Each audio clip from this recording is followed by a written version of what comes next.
Thank you all for coming today to Meet Your City here at the Beverly Public Library. I'm Katie. I'm the Assistant Communications Librarian here at the library, and I'm very excited to have you all join us for our third Meet Your City program. So let's get started. If you have questions, we'll be opening it up to questions. You can either raise your hand, or if you'd like to ask something anonymously, I do have a basket in the back for questions. Most people have just been asking the questions, so we're good. So I have a wonderful panel here today, and I'm going to have us kind of go down the line and introduce ourselves. So I've got 3 questions for you. Who are you? What do you do? And because you're in a library and you can't get away without one library-related question, what is your favorite book? So if you want to, you can, it pops right off the stand. You can pop it right off the stand. It's a handheld. Yeah. No, not me. Ladies first, please. Okay, I'll start. My name is Jen Wallace. I'm the executive director of Beverly Main Streets, and one of my favorite books is Milk and Honey, the book of poetry.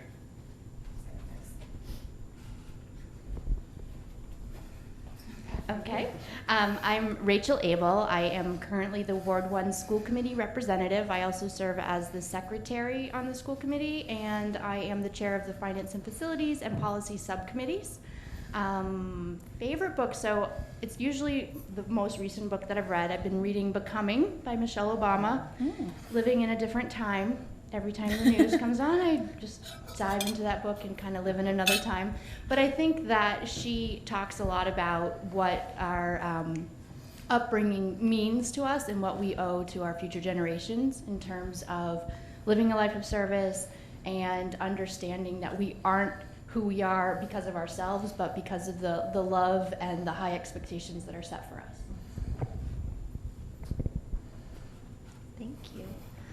I'm Julie Flowers. I am one of the 3 counselors at large on the city council, and I'm in my very first term, so I am the newbie on the council and have really been enjoying it. And I would say I've been thinking long and hard about this. Katie told us to think about books, and I actually am going to say that it's sort of a tie, and these are both books from my growing up that I'm now rediscovering with my 8-year-old son, Emmett. And the tie is between Ramona Quimby, age 8, by Beverly Cleary, and Matilda by Roald Dahl. And I think what I really love about both of those, although they're in different ways, are that they really, I think, speak to children, but really to all of us, about the power in each one of us in our everyday interactions. You know, I think Matilda has a little bit more of a magical power in her big brain. If you haven't read the book, she has more magical powers. Ramona is sort of the everyday, every one of us kind of girl. And I love them because I think they remind children that they're more powerful than they sometimes might feel. But I think that's a lesson for all of us to carry, to be aware of the other voices that share the world with us, from the youngest to the quietest to our own, and how we all have sort of a unique power.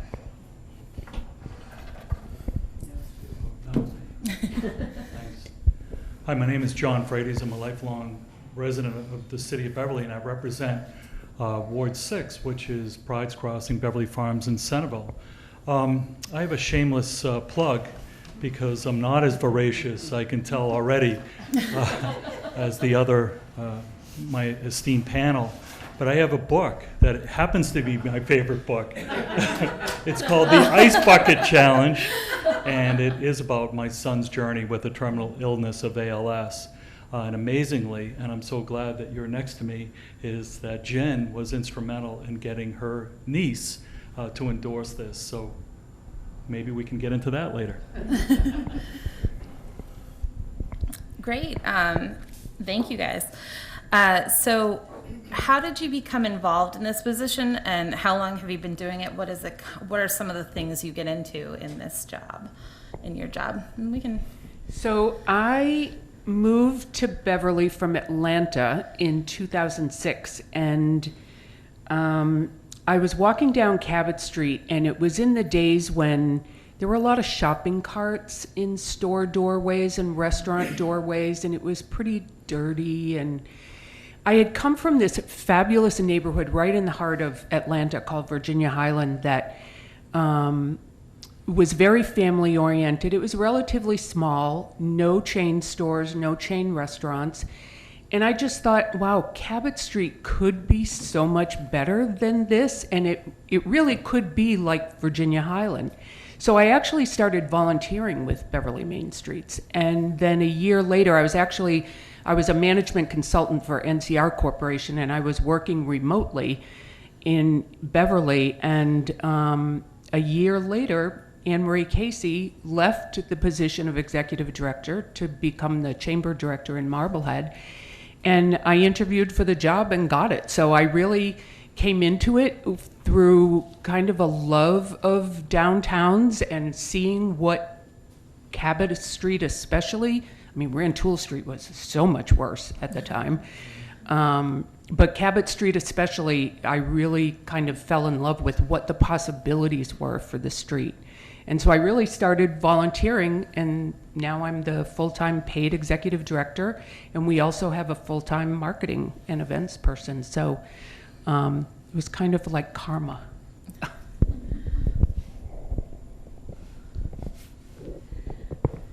So I moved to Beverly in 2003 and decided, to purchase a home with my now husband.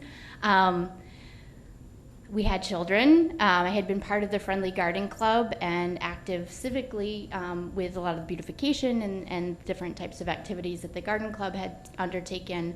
But I actually decided for myself that it was time to go back and get my master's in education at Endicott College.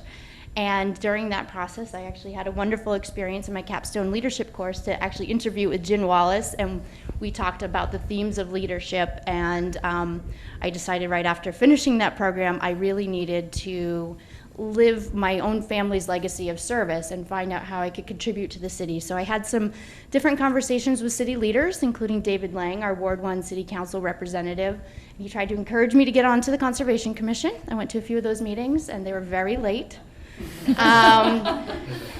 Only to find out school committee goes late too. But I went to a few of those meetings, and I knew it wasn't exactly my full passion or my area of expertise. And so looking at my two children who had entered Beverly Public Schools and learning more about the role of a school committee member. My mom had always been school board and PTO, and I never really fully appreciated all that she did back in my small little community.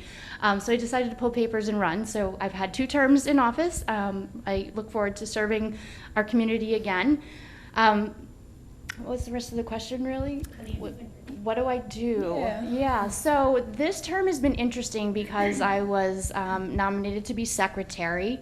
I think secretary is one of the hardest jobs in the committee because you're responsible for making sure the record is correct, accurate, timely. And I also am serving as the subcommittee chair for finance and facilities, which is a little bit more of the nitpicky of the subcommittees, where we're actually looking at the city's expenses, making sure we're effectively deploying our resources, and helping to help the other school committee members make sure that we are fulfilling our fiduciary responsibilities.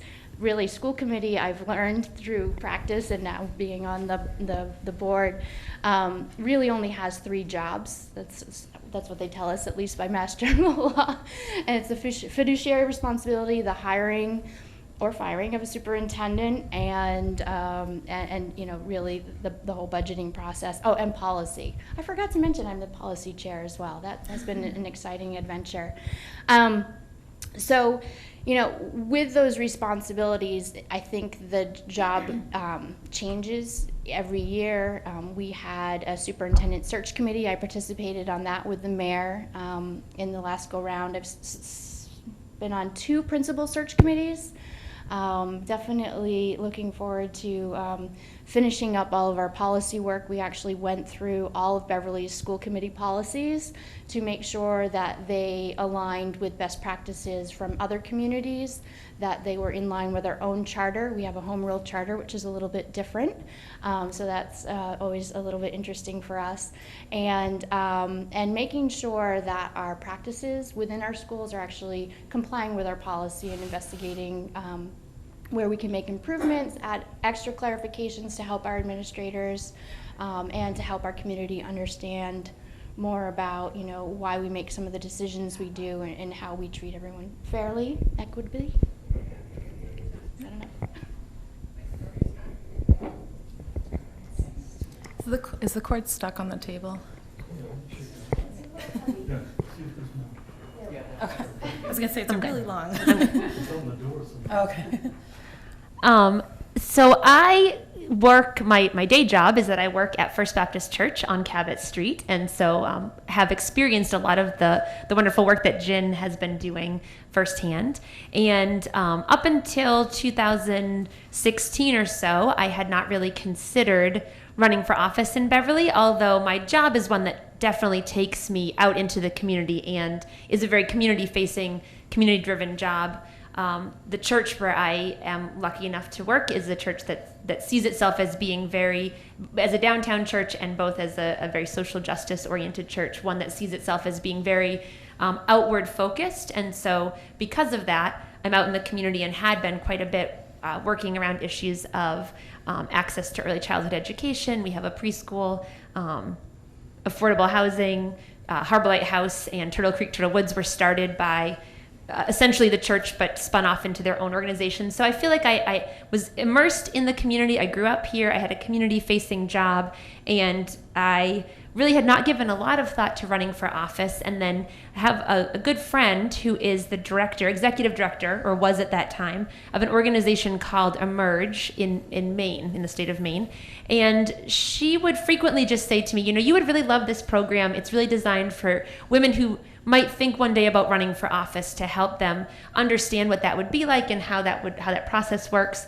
And I think you would really love it. And I always said, no, it sounds interesting, but I don't think it's for me. Although when I was applying to my undergrad program, like way back, it always feels recent, but it was not recent. I've become aware recently it's not recent. I had in my head at that time that what I wanted to do was run for office and serve communities in that way by being an elected position.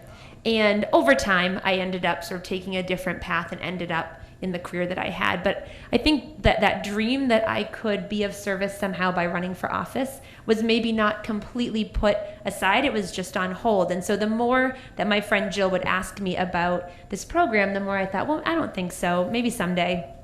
But then in 2016, I really began to think about no matter what your opinion of the two candidates at that time running for national office, it really did make me think about the way that women publicly, on the public stage, women are confronted with different challenges and are treated differently than men. And it is much more common still for us to see more men running for office more frequently. Now, even in the past 2 years, I think I would say that things have changed and we're seeing a lot more women running at all levels. But at the time, I thought, well, what we need more women to run for office at every level, from local level all the way up, because so much of politics, we hear this all the time, but it is local, and what we do on the local level impacts people's lives most directly in some cases, but also you have the most ability to have contact and conversation with your elected officials. So there really can be the most direct exchange of ideas, hopes, thoughts, dreams can happen at this local level. And so I thought, well, we need more women to run at all levels. And then I think finally Jill's nagging about considering this program and my assessment that we needed more women to run at all levels made me realize that maybe if I thought that, maybe I should be willing to consider putting my name on the ballot and stepping out and raising my hand to say, if voters feel that I'm the right person for the job, then I would be willing to serve. And so I did. I pulled papers and decided to run for the 2017 election. And I really have enjoyed so much the process, both of running that first time, but being on the council. And what I've enjoyed the most, absolutely the most, is the number of people in Beverly that I have met. I went into it thinking I have a community-facing job. I know a lot of people, and I have just met so many more people in Beverly that I did not know, and have gotten to really hear people's stories and their hopes and their dreams and what they're struggling with and what they hope for this community. And to me, that's really been the best part of the job. On the council, I've gotten to do we do a lot of like really logistical kinds of things. Councilor Freitas would probably agree. I remember coming out I'm on the legal affairs subcommittee, and one of the very first meetings I remember coming out, we had voted something out of committee to go to the whole council for consideration, and it was someone's permit to dig for sea worms. And I remember saying, if I do nothing else, I got to vote on this permit to dig for sea worms. So there can be some things that are very, logistically, they have to happen. They help keep our city running. There's sort of the rules and regulations, from people's sandwich board signs to people's permits to pedal at the holiday parade. But the thing that I've really enjoyed is that the council also has the opportunity to enter into big conversation about the things that matter in the everyday lives of all of us. So talking about the Yes on 3 resolution when that came up before the council, and what that meant for our transgender kids and friends and neighbors of all ages in our community. That's another side of things that's not necessarily those everyday logistics, but I think it's where your city, where your elected officials can also really have the power to represent you in terms of what community values we hold together and what community we want to continue to become. So that's been my favorite part. I have a very important follow-up question. Did they get to dig for sea worms? Did that pass? Yes. And why? That was not on the application. Growing up in the 60s up in Raymond Farms in Beverly, which is Ward 5, I was bitten by the political bug early. There was a family that was pretty distinguished. Doherty, Big Ed Doherty was an alderman at large back in the 60s and 70s. His brother was Ted Kennedy's campaign manager, so it wasn't unusual for Ted Kennedy just to be in Beverly.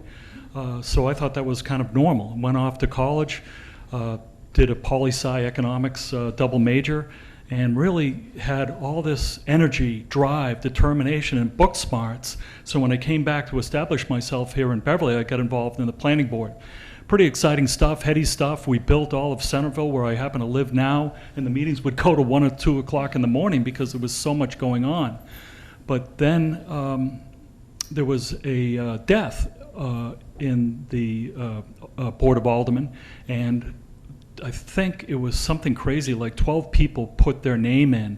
And one of the mentors, a guy named Dave Vegas, who ran for mayor a couple times, he was the president of the Board of Aldermen back then, suggested that, look, you're not going to win. This is not for that purpose. It's just to let people know in the future, down the line, that you might be interested in politics. And it's a name recognition thing, that's it.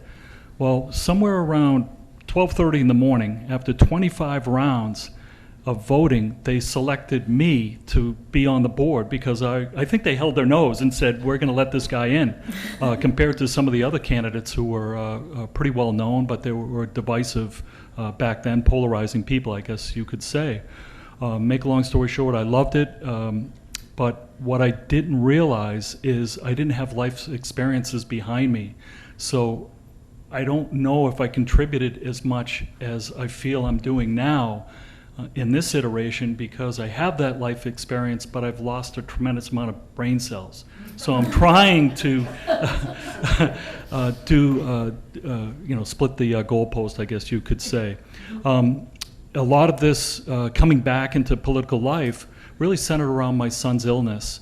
I had a long career in financial services with all the big banks in Boston. And when he started really failing very, very quickly, which was astounding to me, a big, strong, athletic guy, I said, you know what, I'm just going to take a short-term leave of absence, enjoy some special moments, and that was 8 years ago. So I'm still on leave from the bank, but I threw my name out there again, and sure enough, the community that supported us so much during this diagnosis, I would feel terrific about the ability to return the favor and contribute some small portion to the success that we're having lately. So that's it. It's not a small portion, John. Great, thank you guys. So what is your favorite part of your job and your least favorite? Ooh. We That's don't an have to go in interesting the one. same order every time either, if you don't. So my job, a lot of people don't know that Main Streets is actually part of a national program. It's part of the National Trust for Historic Preservation. And they have a model that we all follow if you use the name, if you're a member and you use the name. And it's that you focus on 4 things at the same time. One is economic development, which basically is creating an environment to attract new businesses to the downtown and at the same time helping your existing businesses to thrive. So it's kind of generating jobs and taxes and things like that for the city and for the downtown business owners. And then you also focus on design, which is the look and feel of downtown. And that's everything from a private property's facade to a business. It's what Cabot Street is going to look like when it's done. We had a very strong voice in that. And then the third thing is promotion or events or marketing, which with the advent of social media is a lot easier for us. And we tend to do really big events, like shut down the street, bring 2,000 people in kind of events, as opposed to small, every other month kind of doing something, because it's an income generator for us. We rely on that revenue. And the fourth thing is organizational stability. And that's making sure that we have a strong board, that we have a solid army of volunteers that support what we're doing, and that we have the funds to do what we do. And that's what I hate the most, is asking for money.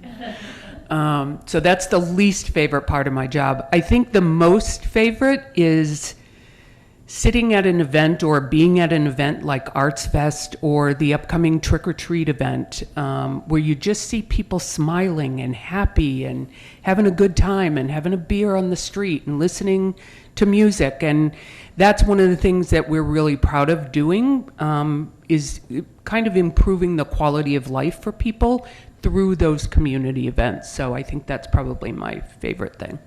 If anybody likes to fundraise, see me afterwards.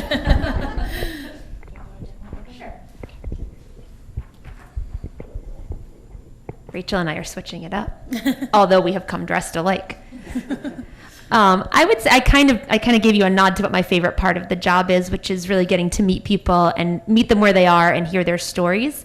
So I will just tell you a little story about one of my experiences in this first term that's been a favorite moment for me, I think. And that is when young people from Beverly High School reached out to us and asked many of the counselors individually if we would be interested in learning more from them about their desire to organize around this Vote 16 initiative, which is an initiative that says that they're working on, that says that because voting is a habitual behavior, and we know that people who vote tend to be habitual voters, they go often, these young people said, well, wouldn't it make sense if in municipal elections only, so just local elections, like the one that happens here on the odd-numbered years, wouldn't it make sense if we could lower the voting age to 16? And there are some communities that have already even done this around our country, and there are youth working on this in many different areas. But wouldn't it be interesting to think about what impact that could have on creating lifelong voters if young people, instead of navigating their first time voting as 18-year-olds often who have just left for college, so they're now voting, either trying to navigate getting an absentee ballot, but removed from their hometown or community, or they're trying to register at their new college address but then vote in a local election that is not familiar to them. It's not the roads that they drive on, the schools that they attend, the public health crises that are impacting people in their community. And so my initial response to them, I will be honest, was I don't think that this could work, you guys, but I will hear you out.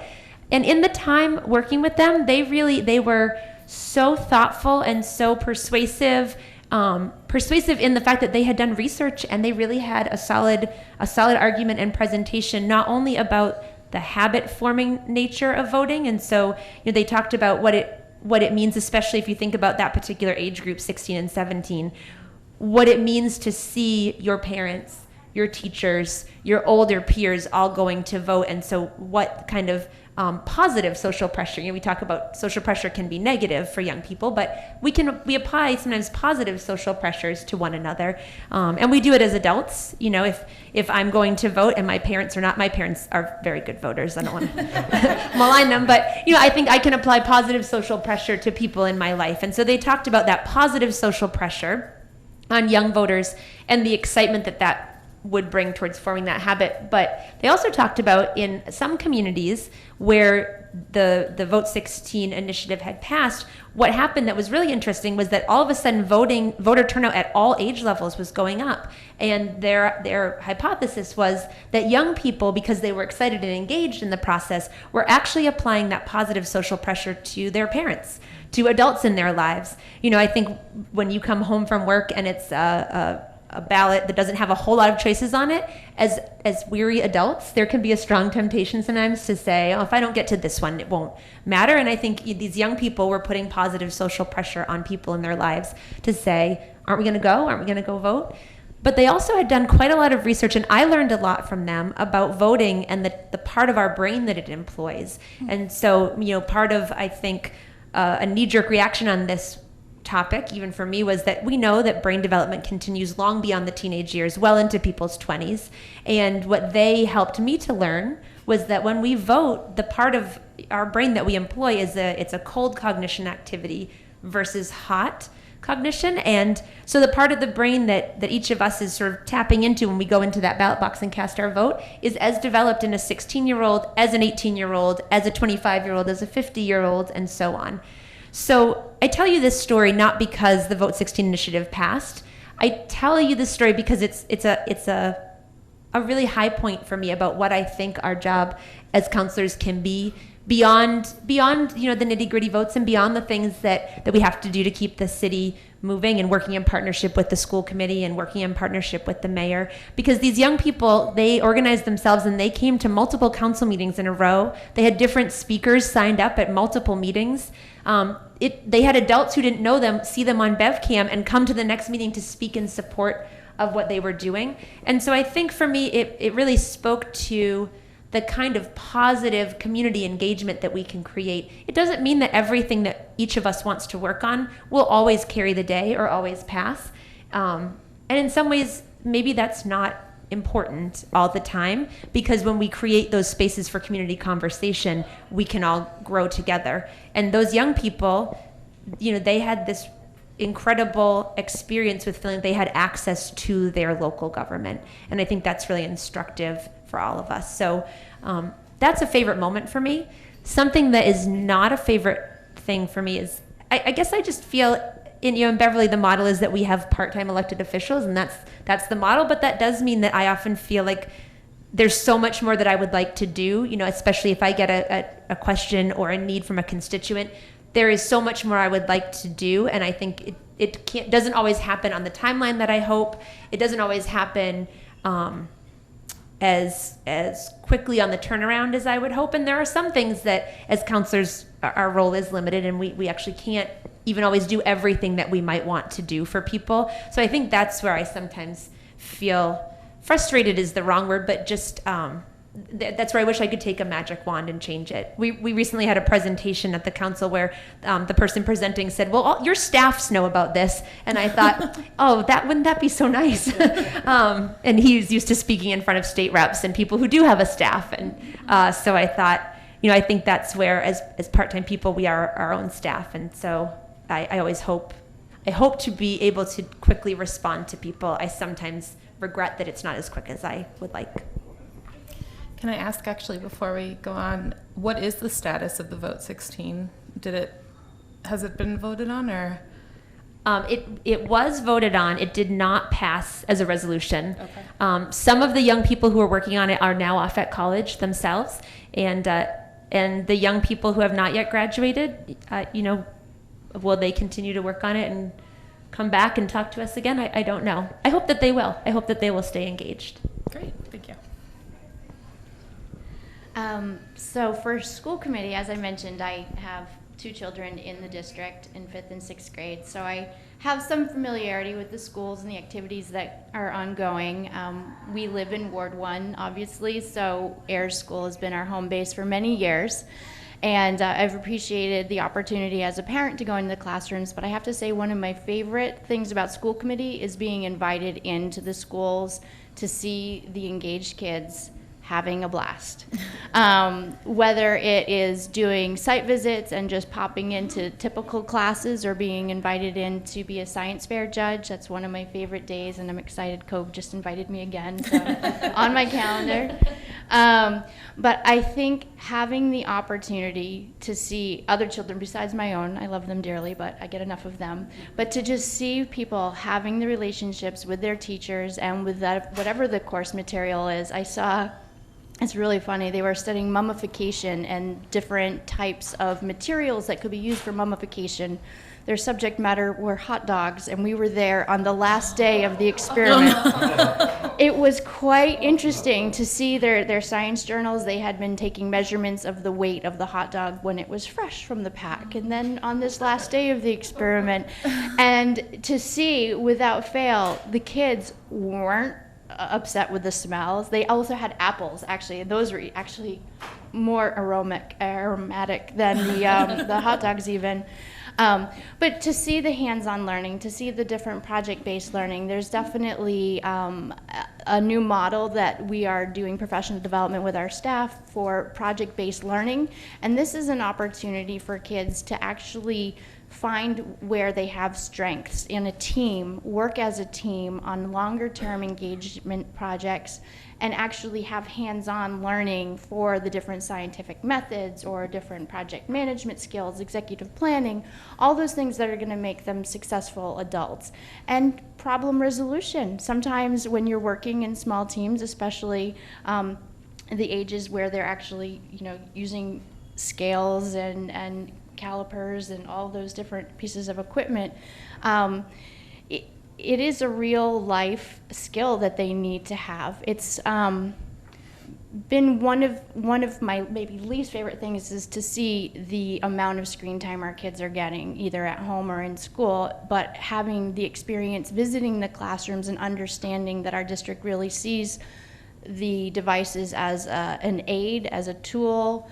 It's not a babysitter like I've seen out in public at a restaurant. You can sometimes see families having dinner with, each kid has their own screen, and it's disappointing. But to actually have those opportunities to go in to see how the kids are using the devices to film their teammates on presenting their conclusion, to develop, their hypotheses, all of the different rigorous standards that we have for scientific endeavor.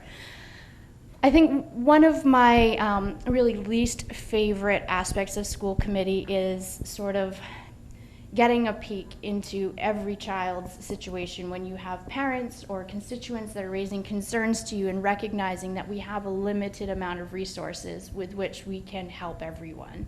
And that's one of the areas where I wish we had unlimited resources, because we have very skilled educators in our city, and I think that there's a lot of unique and creative approaches for finding the way to engage with all students. Not all students necessarily engage through the project-based learning or through the devices or the hands-on.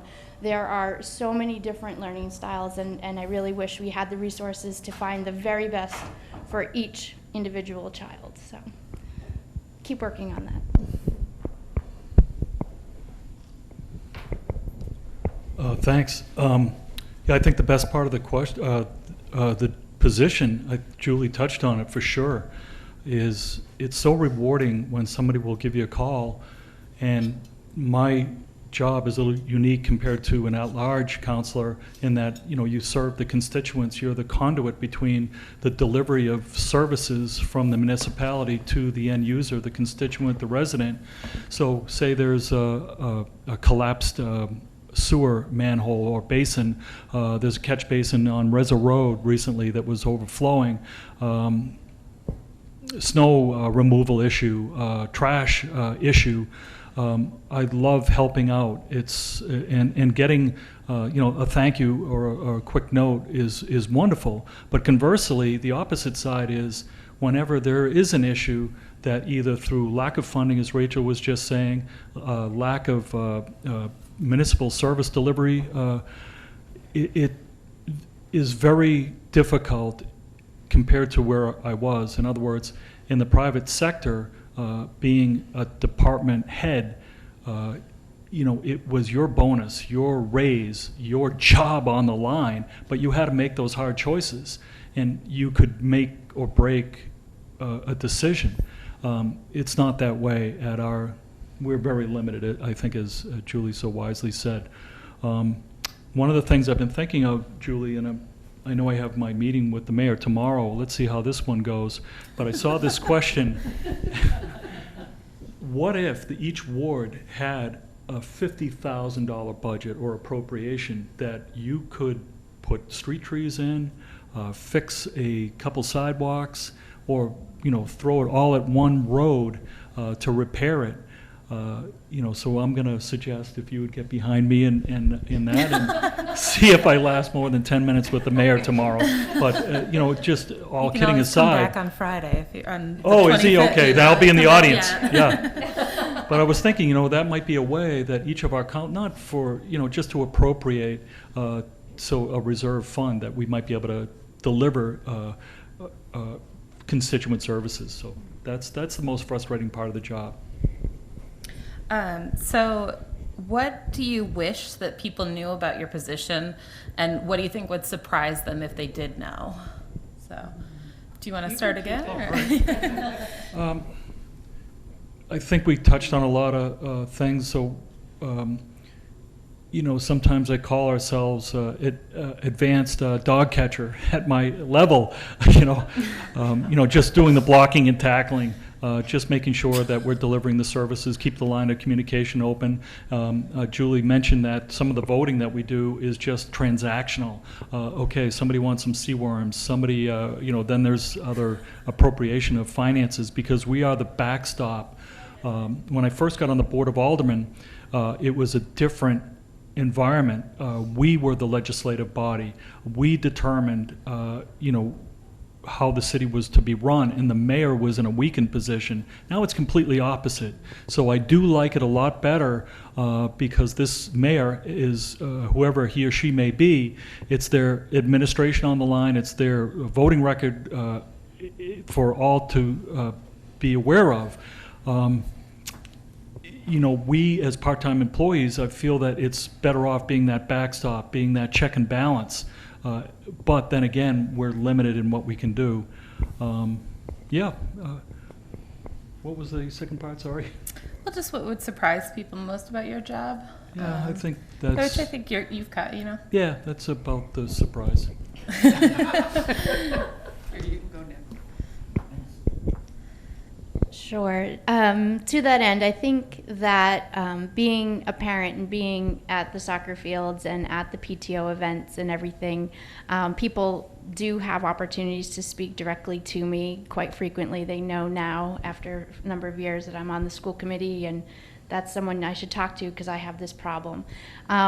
We've tried really hard to educate parents that really the school committee is sort of the last stop. We're the arbiters. If it doesn't work out with your teacher, your principal, or the superintendent, we're sort of the last resort. But at the same time, we have the fiduciary responsibility, the policy responsibility, and need to have the bigger picture. We're just not able to get into the so-and-so pulled so-and-so's hair at school, and I don't like the way that the teacher punished my child, or etc. We're not into the day-to-day. We can't solve the little issues, and we really shouldn't get too involved. But from a bigger perspective, if there's something that we could be doing better as a community, those are certainly opportunities for conversations. Not to discourage anyone from coming up to me at the soccer field. I enjoy that quite a bit, chit-chatting, although I do keep my eye on the field, as Julie can attest. She saw me watching my daughter. I'm like, yeah, Julie, yeah, okay. But certainly, the school committee is a body, and I think that's surprising too, that no one person in the body has any power. Essentially, I'm 1/7 of an entity, and that it's hard sometimes to have complete consensus at the table when there are issues that really matter. And there are different priorities. Obviously, we talked about the limited resources that we have, and sometimes we do have to make tough choices. Sometimes the choices may seem very easy when you're thinking from your heart or from your experience in a certain situation. And sometimes people have different perspectives. So I think one of the things that I've learned now after serving a couple of terms and going through the paces is that you really need to have an open mind when you're going into each of our meetings. You need to hear the diverse perspectives. We actually, as a body right now, have a lot of different perspectives. There's a couple of members who've had children go all the way through the district, graduate, and are off to college and beyond. We have someone with very young children that are just starting to get introduced to the district and have some real life experiences. And there's a teacher, there's people in private sector, such as myself in the tech world, coming at it from a different, like a numbers and data and all that perspective. So we are all coming to the table with different experiences, different expectations, different realities, and we try to do the best that we can for our kids, our community, understanding the bigger picture. We're such a significant part of the city's taxes. Basically, the appropriation is about half of the city's tax base. So, school committee, I guess, it's not exactly what everyone thinks it is, and I definitely encourage people to talk to me more about it and to understand what our role is in the community. I think you mentioned that the ballot choices are sometimes thin in municipal elections. Certainly would encourage people to listen to how Julie described, the call to service and how, you can be that voice, you can pull papers and just run for that if you want to have a seat at the table and be part of sort of that larger body that's making decisions for our community's direction. Okay. What were the questions again, specifically? Yeah, sure. So, what would surprise people about your job, and or what do you wish they knew about your job or your position? So one thing that would surprise you is how expensive it is to rent a porta potty. I was like blown away when I got that bill. I think what's probably surprising is how hard it is to juggle 50 things at once, because that's how Main Streets get things going. One of the first things that I did, and again, I mentioned I came from a management consulting background, and when I joined the organization, I literally sat through a year of different meetings where parking lot upgrades was on the agenda month after month after month. And I realized that we as an organization, our board was not all on the same page about what we wanted for downtown. And so I really lobbied to raise a little bit more money, and we hired a consultant, and we put out an RFP for this consultant and again, I was a consultant, so I understand how they work.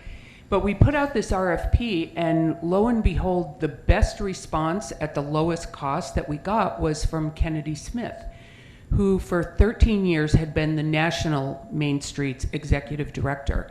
And now she has a consulting firm, and she consults with downtowns literally across the world. And when we went into it, we thought that we needed to pick 3 or 4 big things that were going to be our goals and that we were going to work on. And what Kennedy taught us was that it's not about picking 3 or 4 things.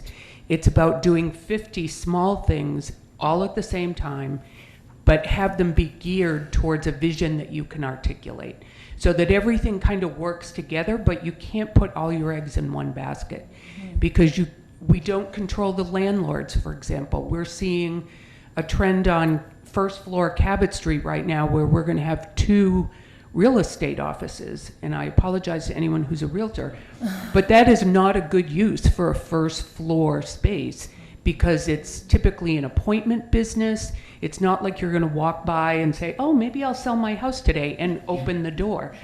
So that's a trend we don't like, but we don't own those buildings. We get a lot of times people are like, why did you let that happen? Like, why did you let a vape store come on Cabot Street? Well, it's not our property. We can only try to incentivize better options, which we're working on. But so that's, I think, something that certainly surprised all of us, was that you have to be juggling all these balls at the same time. And I think we've learned how to do that. We may not have 50 things going at once, but we certainly have 25 things going at once, whether it's promotions or an event or meeting with property owners or fundraising, or meeting with the mayor. I mean, when we first heard about the Cabot Street reconstruction, the city was looking at it as a street construction project, and they were going to do to this section from Pond to basically A&B Burgers. They were going to do exactly what they did on Rantoul Street, pretty much tear it all up, put 45-foot highway lighting, very small trees, and literally within a 24-hour period, we got 17 people together for 4 hours. We met at a business on Rantoul Street, and we sat there and we looked at image after image after image of downtowns across this country that were historic in how they looked, and it kind of brought a character back, and they were also kind of artsy.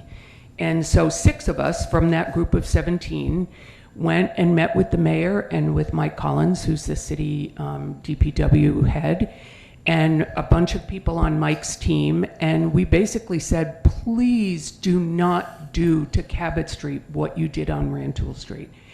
And fortunately, within a week or two of that meeting, the city hired a design firm to bring some design elements to the project. We're now going to have 16-foot pedestrian level lighting with the acorn tops that are kind of like on the common, so they're very historically accurate. There's going to be 3 times more of them than were originally planned. There's 3 times more trees that are going to be planted, so that it really will help retain the character of the historic district that Cabot Street is.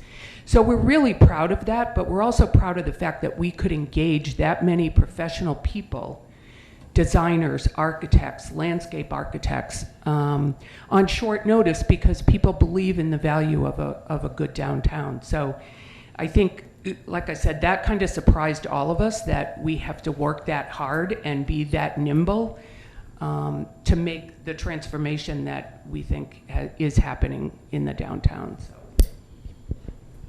Who's Julie? Julie was there. Well, I think one thing that I wish that people knew or believed more fully, I guess is a better way to put it, is that your voices really do matter to the people who you elect to represent you, and that hearing from people who live in this community really has an impact.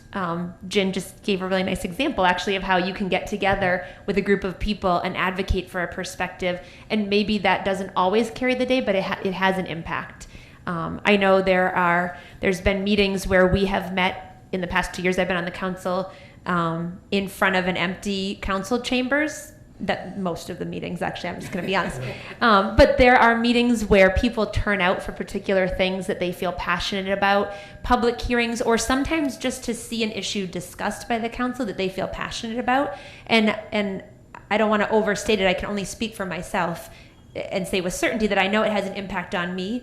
But I think for all of us, there really is something different about knowing that there's people right there in the audience. You know, of course, we're always lucky to have BevCam. We know people can watch at home. That's a hugely important way of helping people be involved in the democratic process.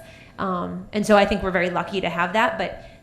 But don't underestimate or discount, I guess I would say, how much your individual voices matter, your vote, but also your voices all along, your ability to reach out to people who represent you by email or find us in person on the soccer field, like Rachael was saying. Find us in the community. I try to do drop-in hours and also an online on Facebook, like a live question and answer session each month. And the reason for that is that I really do want to help people to know and to trust that your voice matters. Things are not just, or things don't have to always feel or be like the wheels are in motion, and people who live in the community don't have power, because I believe that people who live in the community really do. And I know I find it tremendously helpful when I'm trying to weigh a decision for a vote or something that I need to make a decision about. I need to check my own convictions and my own heart and my head and what my gut says.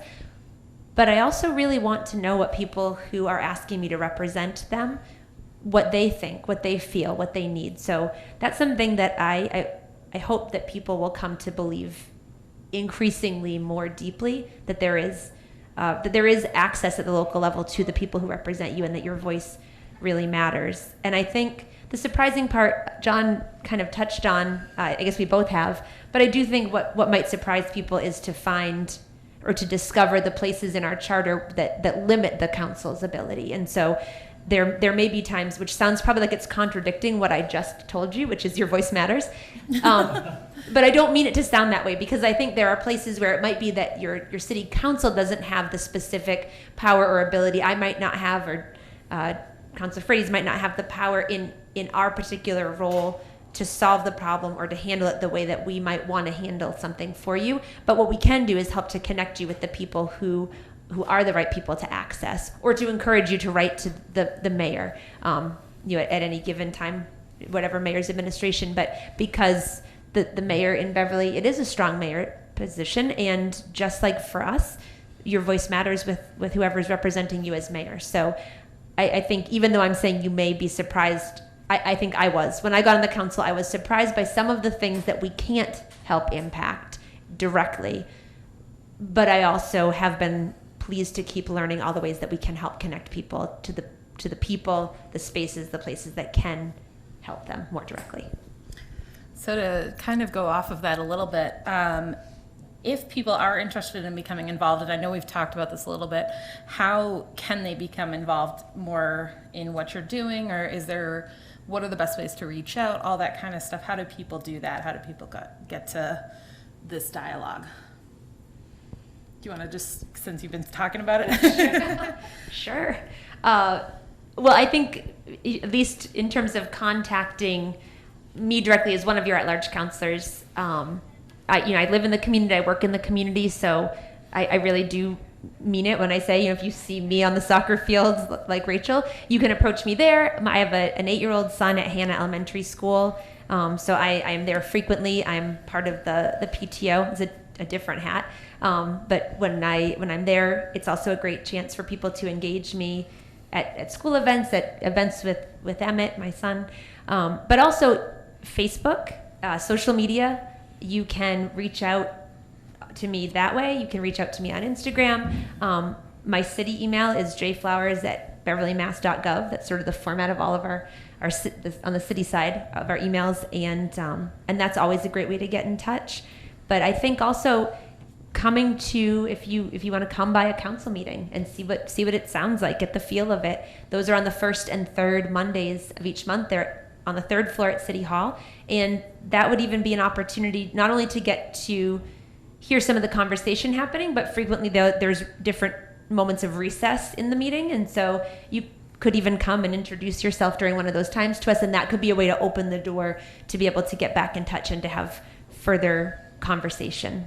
So I think those are some of the examples. I did sort of allude to, for me personally, I try to put out the word if I'm doing drop-in hours in different wards, because I'm one of 3 counselors representing the whole city, so I feel it's important for me to get around to different wards to try to make it easier for people to sort of crack the code on where do I find an at-large counselor. And John was talking about ward counselors. It is sort of this direct conduit. I think at-large counselors, it can sometimes feel a little nebulous to people, like if they're everybody's counselor, are they also nobody's counselor? And the answer is we're everybody's counselor, and so you can always reach out to any one of the 3 of us along with your ward counselor. but I try to put out the word, but I'm having those drop-in hours if you want to come talk in person, or be once a month I do online, as I was saying, online Facebook conversation where I'll have a thread that kind of says, I'm opening this thread at 9:00. Anything you post, I'll be right here. We'll have communication back and forth. I know it's not always easy for people to get out to meetings. They can go very late, as many people up here we've all experienced. Or, if people are working 2 jobs, or they have children they have to care for. There can be reasons that people can't get out, and so I think it's important to me to be accessible in those other ways. You guys don't all have to answer this, but if anyone else wants to add anything to that, because I know there's probably a lot of similarities, but you're welcome to. Yeah, I was going to just add, yes, we have city email addresses. The beverlyschools.org is for the school committee. It's first initial, last name, so Abell, Abell, at beverlyschools.org would be a great way to reach me. I'm also very fortunate to have one of those virtual work from home type of jobs, so even though I work full time, I often am able to pick up the phone, and I promise you I won't if I can't speak right then, but do give me a call. I'll call back when I get off of a conference call and listen to your concerns. I think that, approaching me in public is fine. Sometimes conversations, especially if it has to do with students, may be better to be a little bit more confidential, and I'll certainly make referrals if something is too particular that needs to be referred elsewhere. I think we do serve as a conduit to get you to the right person if you have a concern, whether it has to do with athletics or transportation or food service, any of those topics. So just, we're here to be approached. So approach us whatever way makes you feel comfortable, whether it's a phone call, an email. You could probably even drop by my house, but again, I won't answer if I'm on my headset, but I'll wave down to you and tell you I saw you, and I'll get back in touch. So thanks. Well, we have a little bit different situation because we do need volunteers. There are lots of ways that we engage volunteers. We actually have about 125 volunteers that we count on for different things. It's everything from being a board member, which is a fairly long-term commitment, to being a committee member, which is typically at least a year's commitment, to working on a specific event, or doing little things like Joan puts up lawn signs for us in her neighborhood for our events. So there's a lot of different ways that people can help out. We're always looking for new people, and it's really an exciting time for Main Streets right now, because when I was saying earlier that we had hired Kennedy Smith, that was in 2011, and out of that came our Downtown 2020 strategic plan. And that was when we really did get our board all on the same page, all marching towards the same goals. And this past year, starting last fall, we decided we needed to do it again, because a lot of what we had set out to do in 2020 we had accomplished, or it was happening, and it didn't need the nurturing that we were doing anymore, but we really needed to look towards 2030 now. So we actually hired Kennedy again. We did a community survey, we did a bunch of community meetings, and we heard from about 1,000 people in Beverly who told us what they wanted us to focus on for 2030. And we're probably going to go public with that in January, with the results of that, and what the 6 goals are that we've set out for 2030. And so now we're going to be getting new committees together to work on each one of those goals. So I just encourage you, you can follow us on social media, you can sign up on our website for our e-newsletter to see what's going on, but we just encourage people to, we say that the downtown is really like the front porch of a community, and it really belongs to everybody. It's not a specific neighborhood, it's really kind of what we all call downtown.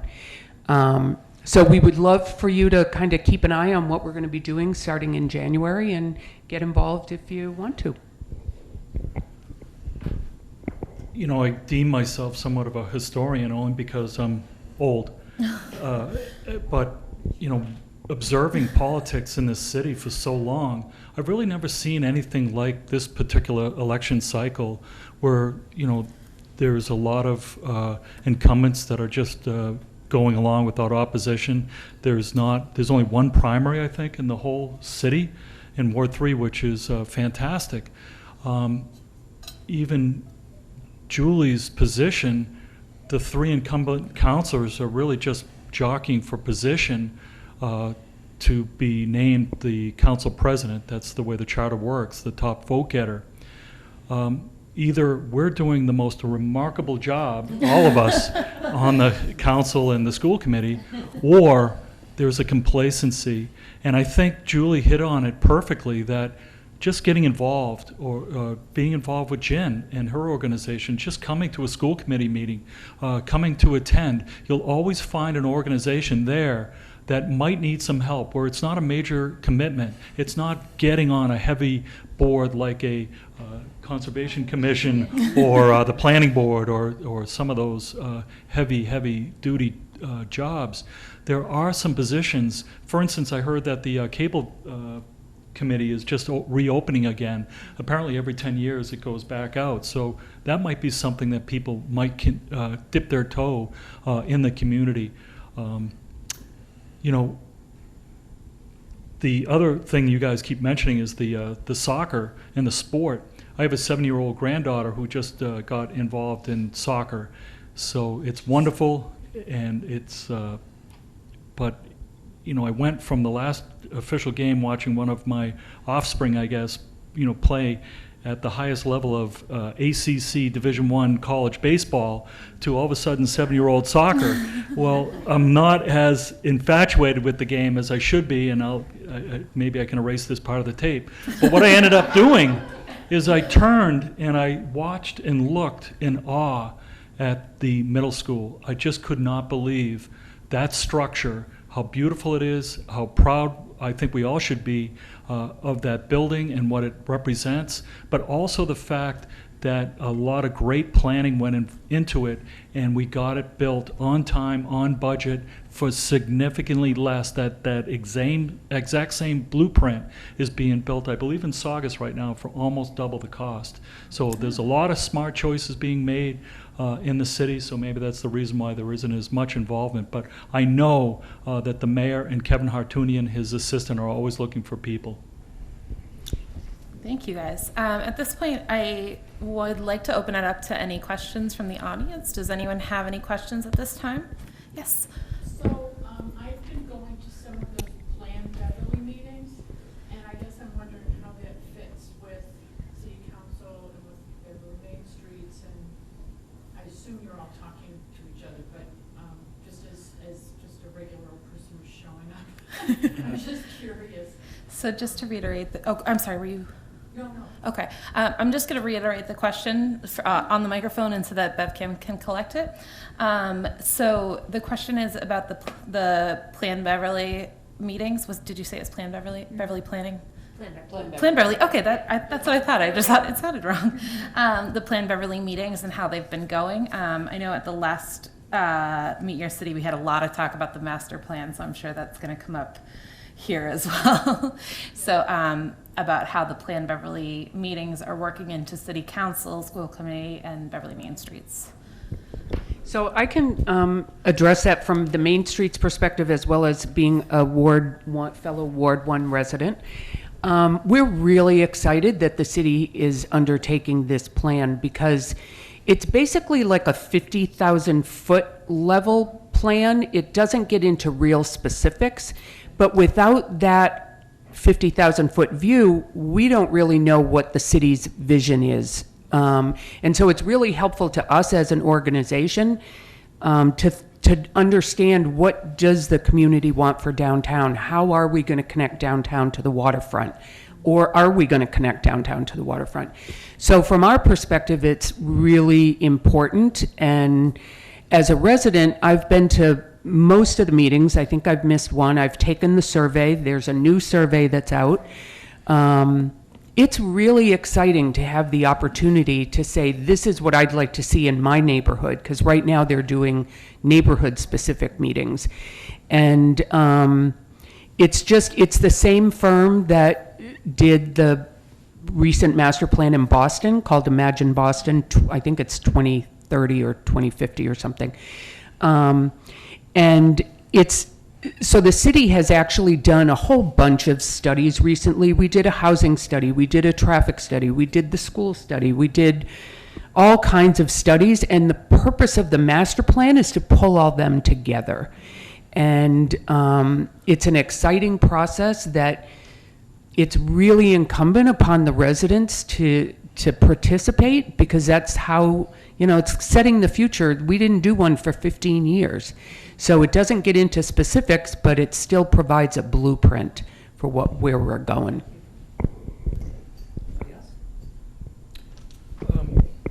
One of the things that this administration has to be commended for is the talent pool that they have and the dedication. The planning department, headed by Aaron Clausen, he came out of, I believe, Lowell, a remarkable talent and very skilled guy.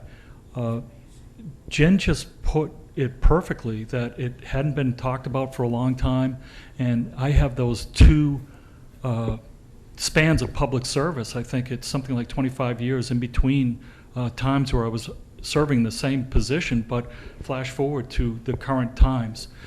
Back then, there were the used car guy, the insurance guy, the real estate guy. Those were people who were purely looking for business for their own personal gain. And then, oh, by the way, we're here to do the perfunctory meetings. There was no thought. When the malls opened up the North Shore, or that had already been opened, but the Liberty Tree just destroyed Beverly's downtown. And there was no real offense. In other words, they were just playing defense at that time, and that's when Jen, those visions are perfect, the way she mentioned the downtown. So to see this talent pool and to see what they're doing now compared to the way it was then, and also, I shouldn't say this, but there was a lot of inbreeding, cronyism, nepotism that was served back, generations ago. So that stuff has been weeded out, really. So I think the future here, I think we're an example for other communities around the surrounding area, and I'm proud to say, to be a part of the city council.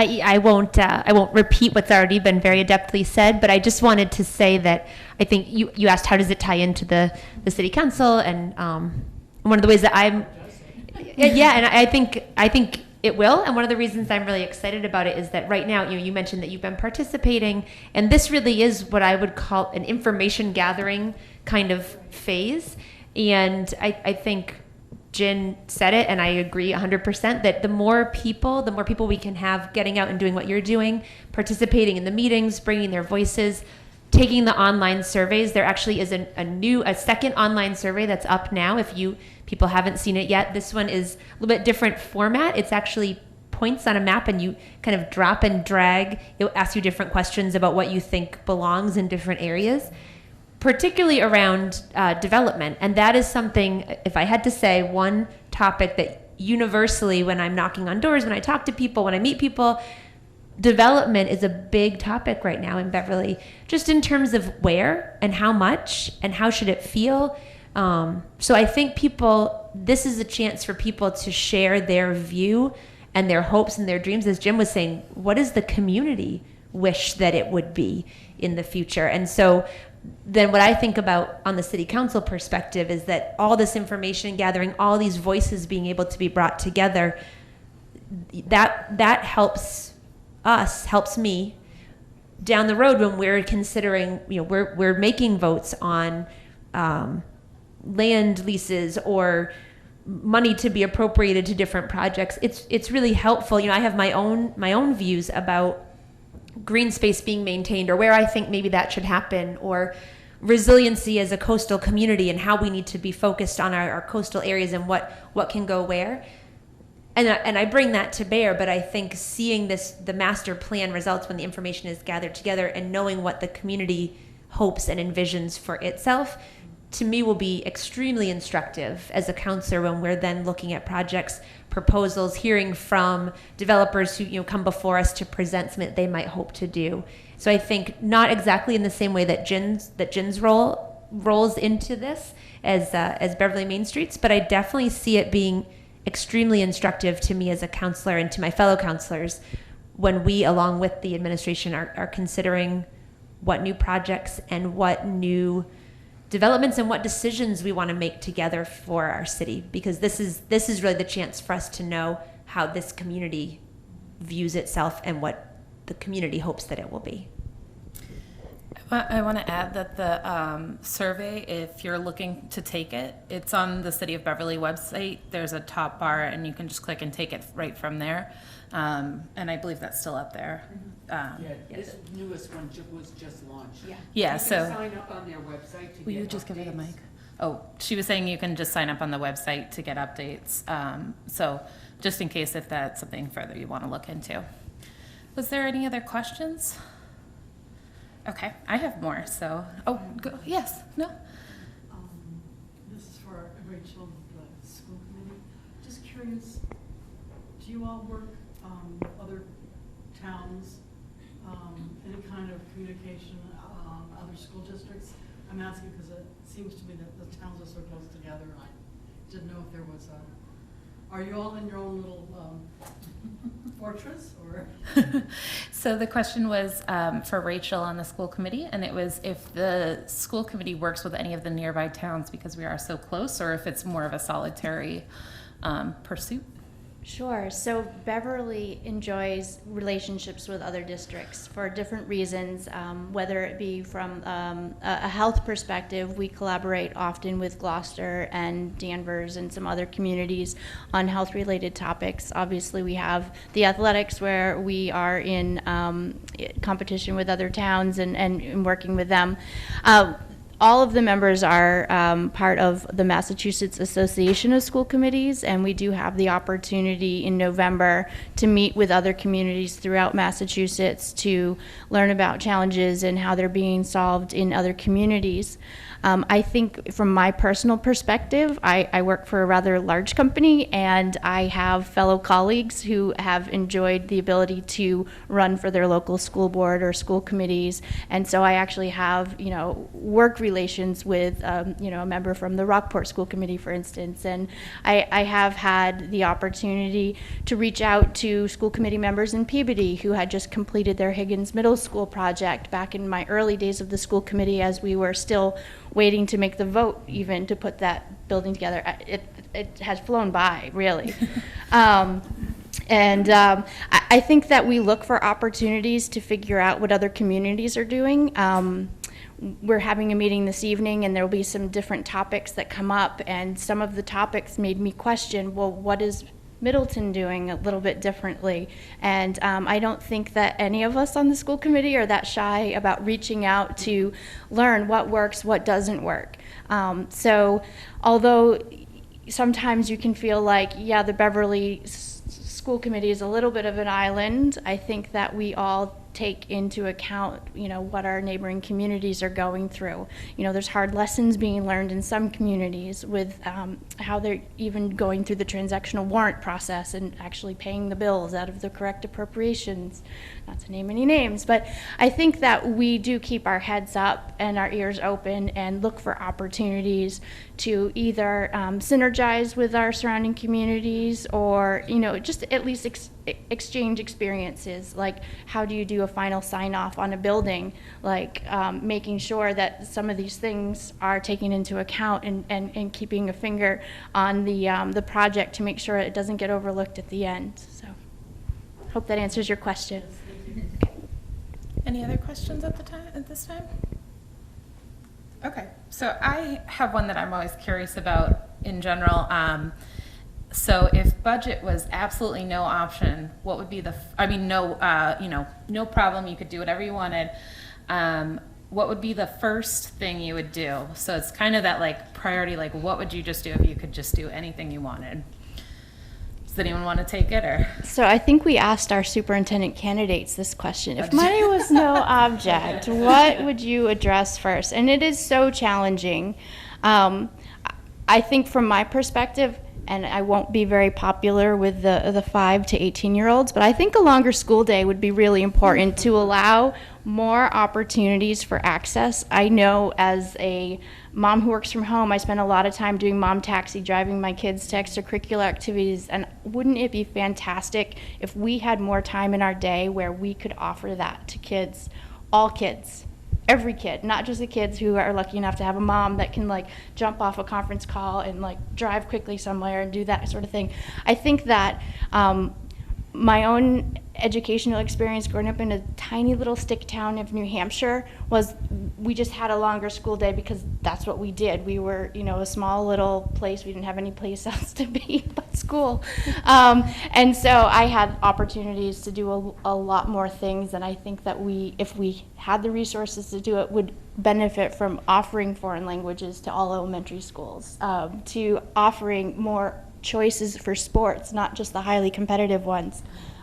All those things that come with just the extra time to be together. And so that would be sort of my knee-jerk first wish.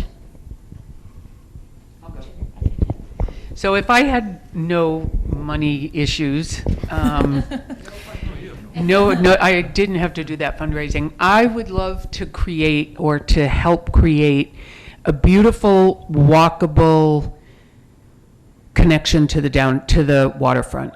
I think the way it is now, it's a destination. Nobody's going to walk down Cabot Street to this new restaurant if it gets built. They're going to drive there.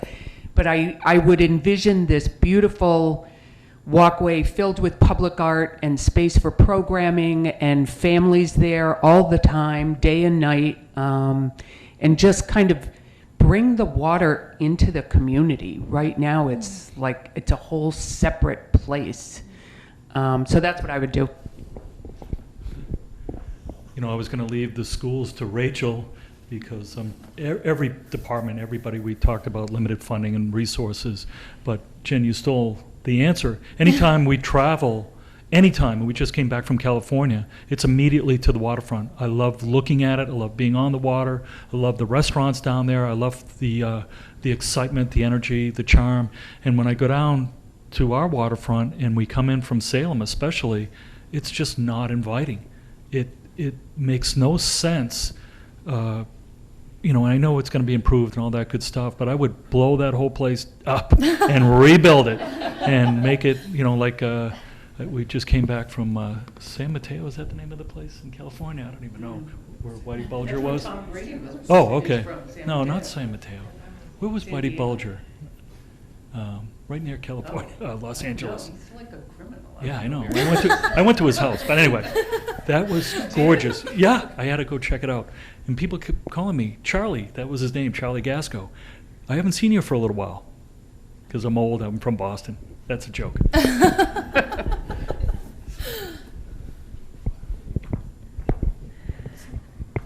When Katie asked this question, I thought, oh my gosh, how am I going to prioritize the many things that I wish that we could do? But handily, Rachael gave a school-related answer, so I'll say that that's good, checked off. I don't have to worry. And Jen and John gave a really nice answer about tying in our waterfront.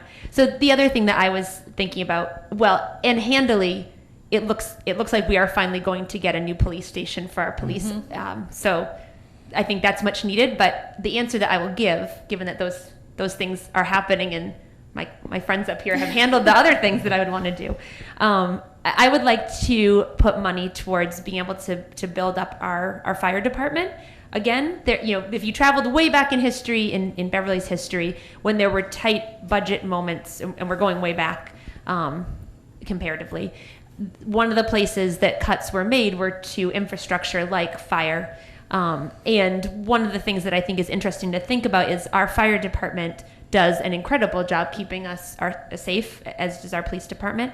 But if you compare numbers of firefighters in Beverly versus Salem, which is a similar population size community, obviously Beverly and Salem are different geographically, or Peabody, we have significantly fewer firefighters. And so I think that's a place where cuts were made historically, and now it's a chance for us to be able to put money back and to build our department up, especially as our city changes and as we have more people, more development, more infrastructure around us.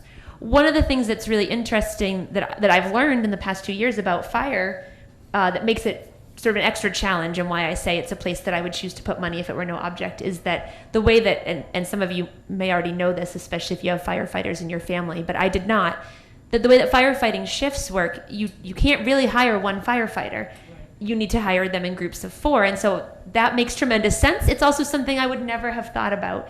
And so I think being able to invest in making some of those increases happen, we've been really lucky. We recently received a grant from the Homeland Security for 4 firefighters. So that's wonderful. We will, over time, the way the grant works, over time, Beverly assumes the full cost of the 4 firefighters, which is why I still think it's something I would like to keep my eye on and keep thinking about.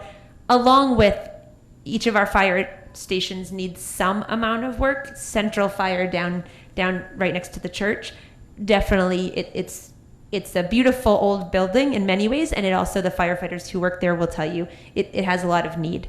And so I think being aware of the needs of those people who are staying day and night to keep us safe and what they need, that's a place I would want to put some money to. Well, I am disappointed that none of you said the library. No. I'm already beautiful.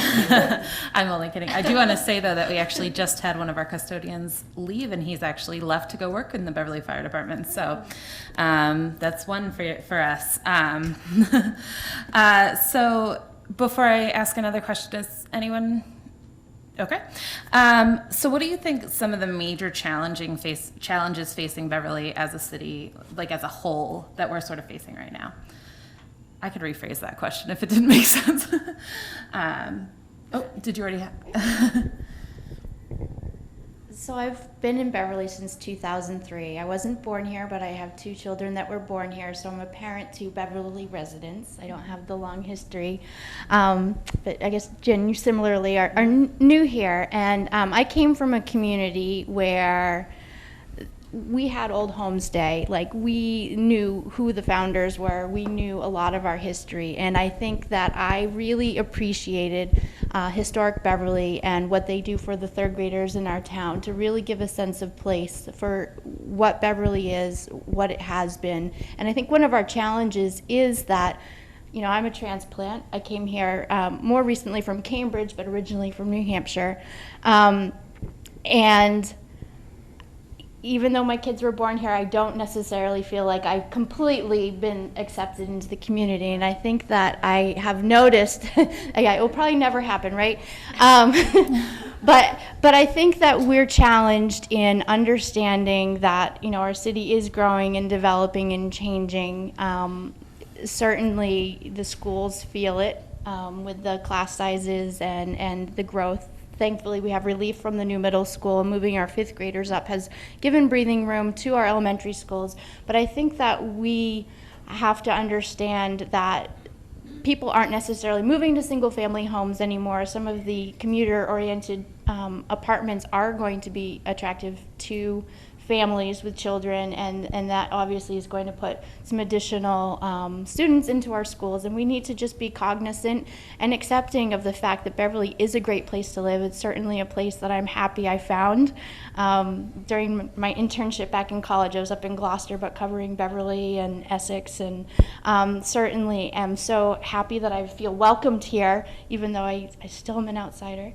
But I think that we need to learn that, we're going to have people that are wanting to join our communities. They're going to join in different ways than has historically, happened. And we need to find ways to make everyone fit and feel welcomed, and consider how the impact of development will affect our city services, and find ways to make it work. Sometimes that means being creative. So. Well, I want to say that, Rachael, I accept you. 19, yeah. As Rachael was talking, I was thinking about my sister who's moved. She lives outside of Portland, Maine, and talks about how, although her children are from Maine, they were born there, she'll always be from away. And so I was thinking, I guess Beverly has a little bit of that too. But, one of the things that I think an awful lot about, and I appreciate everything that Rachael has said, because I absolutely agree with her about making space and thinking about how we welcome and allow for change in our community. I also have been thinking a lot about the affordability of our community, and that is something that, I said people talk a lot about development when I speak with them, and affordability is probably the other big overarching question. I often say there's the everyday nitty gritty issues that people have on their mind, and those are the things that kind of hit them in the face every day when they leave their house, like traffic, potholes, sidewalks, streets, construction. And it's not that either of these sort of tiers of thought are better or worse. I just think there's that one that's your everyday, what you encounter. And then there's these trajectory kind of thoughts that people have. I would say, Rachel's thinking about inclusiveness and inclusion, and how we do that is on that level. And affordability, I think, is that people may not open their door every day, and that's the first thought they have, the way that they think when they get into traffic by Henry's Market, when they think about traffic. But I do think that affordability is something that we've been talking about in Beverly, and in fact, something to celebrate is that Beverly is a regional leader in terms of thinking about affordability and affordability of housing. And yet, what I always say to that is, and it's a yes and, right? So yes, Beverly's done well to talk and think about affordability. We know there's a housing affordability crisis on the North Shore. It's not just us. But I always say that, isn't it sad to think about a reality in which having 12% of your total housing stock be deemed affordable makes you a leader in an area? And so I think, we know that we live in a very expensive area broadly. It's not just Beverly. So, I think we know that we need to work together as a region with our neighbors. Your question about the school committees working together makes me think about the need for communities to work together. So Beverly, we have a memorandum of understanding between our mayors with Peabody, Salem, and Beverly that basically says not one community can fix the affordability crisis alone. We need to work together. And I applaud that and think it's a really important move, and also think if we can't bring in more of our neighbors to that memorandum of understanding and to be working sort of shoulder to shoulder on affordability, Beverly, Salem, and Peabody alone cannot fix this. Affordability is such a complex topic. I feel like we don't really have time to get into it fully here, because even when I talk about 12% of our housing stock being affordable in an area that is very expensive, what is sort of deemed at the affordable level by definition is still unattainable for many families. And for many families, Jen alluded to the housing study we had done. That housing study let us know that this isn't just about people who want to move to Beverly. We have families in Beverly right now who are already spending 40, some even 50% of their monthly income on their housing. And so, we know that a good financial analyst would tell you that is not a viable, sustainable option, and yet it's what people are having to do. And so I think thinking about affordability is broad and far-reaching, because it really is about needing housing at every level for people of every single age. And I think about the importance of having people who work in our community be able to live in our community. So, from the students who create art, who want to stay in Beverly when they graduate from Montserrat, to the people who are working at some of these great restaurants up and down Cabot, pouring our coffee and enlivening our downtown, to people who are entry-level teachers, firefighters, and police, all of these different professions, all these different people who make up our community. I think communities are richer and better when we can make sure that people can afford to call them home and not just work in them. I've been also just pondering affordability, I said, for all ages and all levels of housing, and that is absolutely true. I am increasingly convinced that one domino to push in this affordability issue is more affordable housing that is accessible for our seniors. Because when I talk to people, I have met many people who say, I've owned my home in Beverly for 30, 40, 50 years, and I'm actually ready to sell it and downsize, but there isn't a good affordable place for me to go. And Turtle Creek and Turtle Woods are excellent affordable places for seniors, and they have waiting lists of 3 years, 4 years, and that tells me we don't have enough next steps for people who have lived, in some cases in Beverly, for half their life or more, and they want to stay here. They want to call this home, but we don't have a good place for them to go next. And the reason I say it's a domino to push is because we need to take care of our seniors, but I also believe that these are folks who would like to sell what would be traditionally considered starter homes for younger people or for families, and feel that they can't because they have nowhere to go. So then only a few starter homes, what we would call starter home, go on the market at a time, and suddenly a home that maybe would be a great entry level $200,000, $300,000 home is selling for $500,000 or $600,000, which is great if you're the seller and less great if you are a young family or a young single person trying to get into a community. So it's just a hypothesis I have, but I feel like if we push that domino, we could begin to impact the whole system. I totally agree with the idea that people who were born and raised here or are raising their kids here, that whoever wants to live here should be able to. I do think affordability, and this was one of my comments after one of the master plan meetings. I sent an email to the team and I said, because the way they had it structured was affordability was all about the housing prices. And in my mind, it's about transportation, which is terrible in Beverly, other than the commuter rail. People who need to be able to get a job, if they can't afford a car, they're not going to get that wage.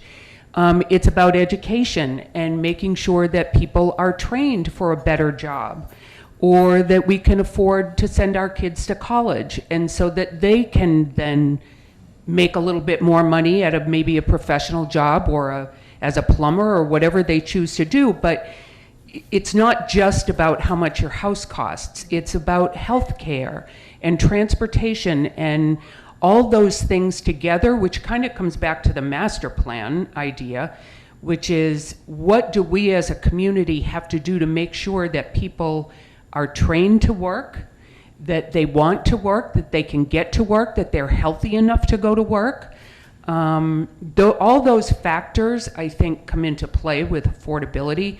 And yes, there is a metric around housing, but it's not the only key.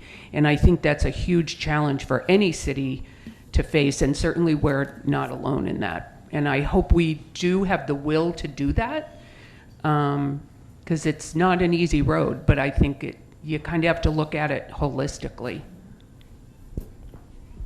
Yeah, you guys answered the question so wonderfully. I really can only add that when I worked in Boston with a number of people, the majority were from Metro West or from the South Shore. So I'd say I'm from Beverly, and they said, well, is that on the state line, the border of New Hampshire? What? But anyway, the secret is out. Beverly is no longer this quiet bedroom, seaside, beautiful community. And it's going to be interesting now that the construction season hopefully is going to pass. What is going to happen? I'm kind of semi-retired. I have a couple of properties in town all over the city, so I drive everywhere, and I'm looking cautiously, hopefully optimistic, that once the construction subsides, that we'll have free transportation. But a big test, I think, is coming up at the end of this week with Whole Foods coming online. So that's another subject. Hopefully that roundabout is going to work as well as the one in Centerville. Are there any other questions before I go on to the last one? Okay.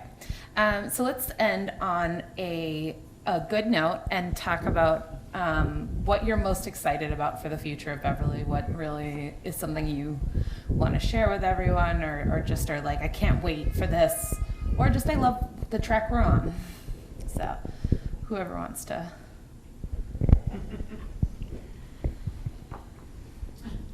Or if you don't want to answer that. No, so the Plan Beverly, I think, has opened up a lot of conversations, a lot of things that have me optimistic that, as Mr. Frates said, get involved. Like, I'm sorry, as John had mentioned. Okay. As John mentioned, if you have any interest in getting involved, like right now is prime time. So before I even pulled papers to run for this position, and after kind of deciding Conservation Commission wasn't where I wanted to go, I actually applied for a CPC CPC, or Community Preservation Grant, and got involved in the cleanup efforts up in Greens Hill. I don't know if you've had an opportunity to walk that piece of property, but with the help of a lot of PTO parents, kids, Boy Scouts, Eagle Scouts, Girl Scouts, you name it, neighbors, abutters, everyone, we really cleaned up a lot of the trash that had accumulated there. We took out abandoned camps. We put in a boardwalk. And we really made that piece of property connected to the neighborhoods and usable for mountain biking, for just hiking. Even some strollers can go through there if they have the big wheels. But that was a really exciting opportunity for me to work side by side with my neighbors on some of these projects, and to find out that, you know, neighbors can come together and get things done. And right now, there's another CPC grant in Ward 1 for our Livingstone Park, and I actually should put a plug in now. I know there's millions of viewers at home. There's going to be a playground build on the 26th coming up on a Saturday, where we've just had the basketball courts resurfaced with some private donations. Actually, Jen, you know something about this too. We have some new playground equipment that's coming that we're going to install to update, and then eventually we're going to have some ADA compliant pathways put in to make it more accessible, and there's a whole bunch of other ideas, but it counts on neighbors coming together and deciding this space matters to us, and we're just going to roll up our sleeves and get something done. And I think with Plan Beverly, they've had the opportunity to say, wouldn't it be nice, even the Open Space Committee held a meeting prior to Plan Beverly to say, where would some kayak racks really serve you well, like to give more waterfront access to the recreational users that want to just go out and enjoy the beautiful coastline that we have here. And I think there's lots of those opportunities if people look for them, and hopefully with the highlight of this Plan Beverly, people will understand all you have to do is say, oh yeah, I'm interested in that. That matters to me, and I can help in some way, and sign up. So I don't know if I directly addressed the question, but It's good enough. I think you did. It's great. Well, I think, gosh, there's a lot that excites me about Beverly. I think, just even sitting up here and listening to the other people on the panel up here talk, I feel just really positively. I can't wait to walk on Jen's connection to the water, because that's something that I hear people talk about all the time, that, people come in on the train and they go to the downtown maybe, but wouldn't it be nice if they also could get over to the water and be more connected to the beaches? So one of the things that I've just been thinking about that I'm excited for, I'll tell you a short-term thing that I hope that we can do, that I think the council can have some impact on, and then just something that overarching excites me. But one thing that I'm excited to think about is how we can be creative in our thinking about things that might seem not creative by nature, to address things like the affordability. And I love Jen's perspective about that holistic look, and I think that's really key. I've been thinking about how something that seems not creative, which is zoning laws, I think can be used more creatively in communities, and we're seeing communities do it to begin to address some of the affordability of a community overall. And so by that I mean we could think, and I get excited when I think about this, we could think about how our zoning could be shifted to increase access to people being able to build what's called accessory dwellings, but essentially they're in-law apartments. And right now, I've met a few folks who, I just the other day met a woman who moved here from Connecticut to live with her now adult child and her adult child's family. But she was saying, to get the ability to put an in-law apartment on the house took a lot of, I really had to bird dog it. And the woman was saying, I had the time because I'm retired. And I also had the ability and the wherewithal and I could navigate that system. But she was saying, but what about for people for whom they're still working, or they don't know how to begin to access that system? And so that's one thing that I think we could really be creative as a community to think about, how to use our zoning to address some of those issues. And what I love about the idea of these, in-law apartments, but accessory dwelling, thinking about it as more by right, which is also a conversation happening at the state level. So I just kind of want to note that Massachusetts might beat us all to this. But what I love about it is that it also opens up the possibility, not not always just for families to live together, but to bring together different generations of people. And so maybe you're not directly living together, but I think about some of our seniors, and we're lucky. Our Council on Aging does an amazing job trying to locate, particularly seniors who might be isolated in their homes, but increasingly, with an aging population, we're going to see more people who may feel that they're increasingly isolated in their homes. I've been thinking about, I think in England, they've sort of been testing out these models where students will live with someone who's older, and it's like a home share. But the idea of it is that students can get a more affordable place to live. Someone who's older can get someone to help bear some of the cost of keeping up their home. But the biggest thing is actually just about the person-to-person connection. And so I've been thinking about accessory dwelling zoning being more creative helps us in one way. It could help address the affordability issue from a logistical policy perspective.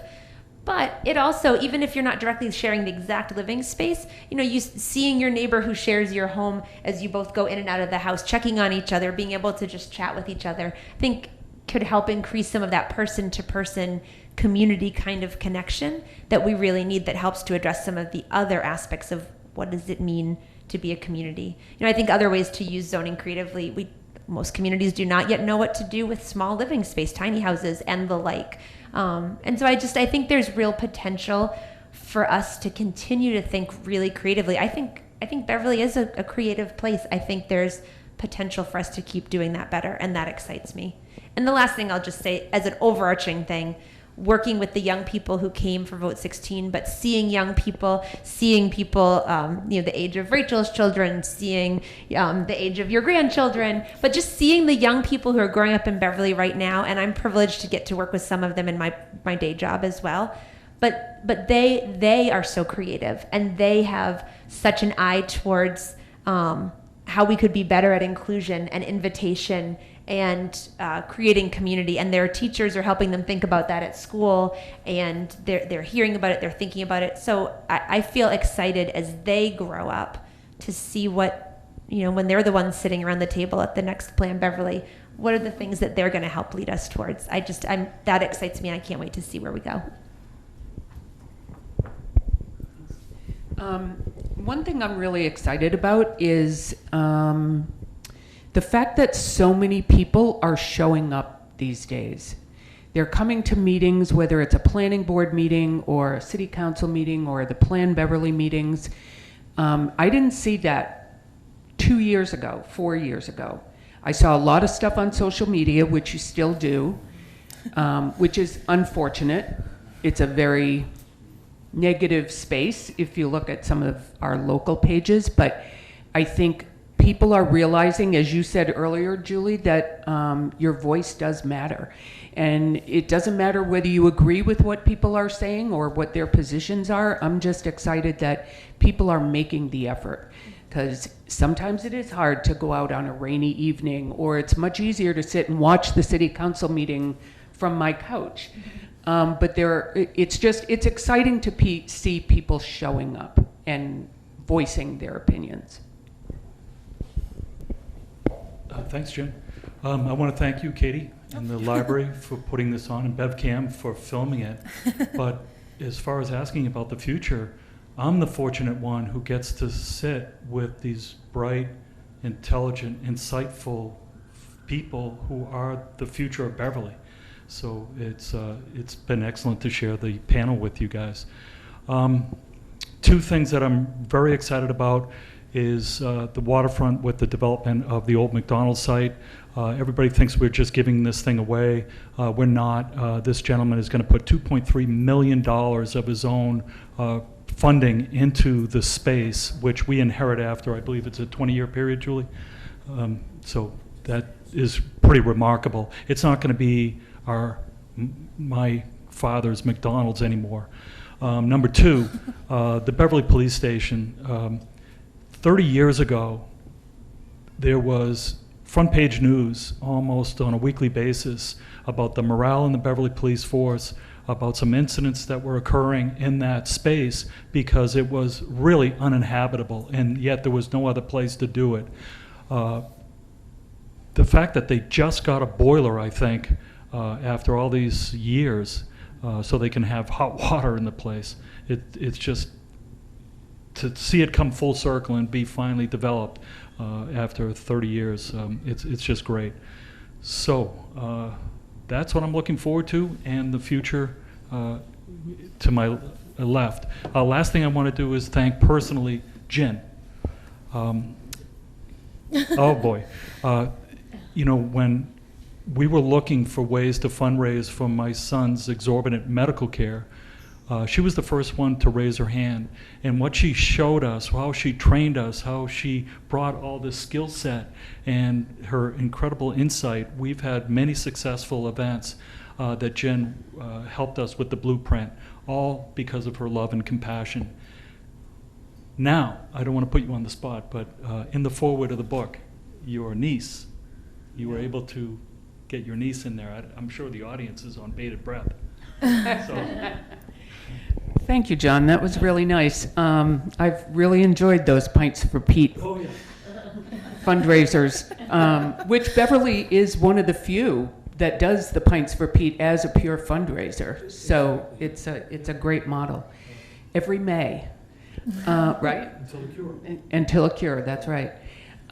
So as John mentioned, I do happen to have a niece who is an actor and a director and producer in Hollywood. Charlie's Angels is coming out in November. That's her latest movie. And she was thrilled to be able to be part of it and to challenge some... To break the ice bucket into the Hollywood space.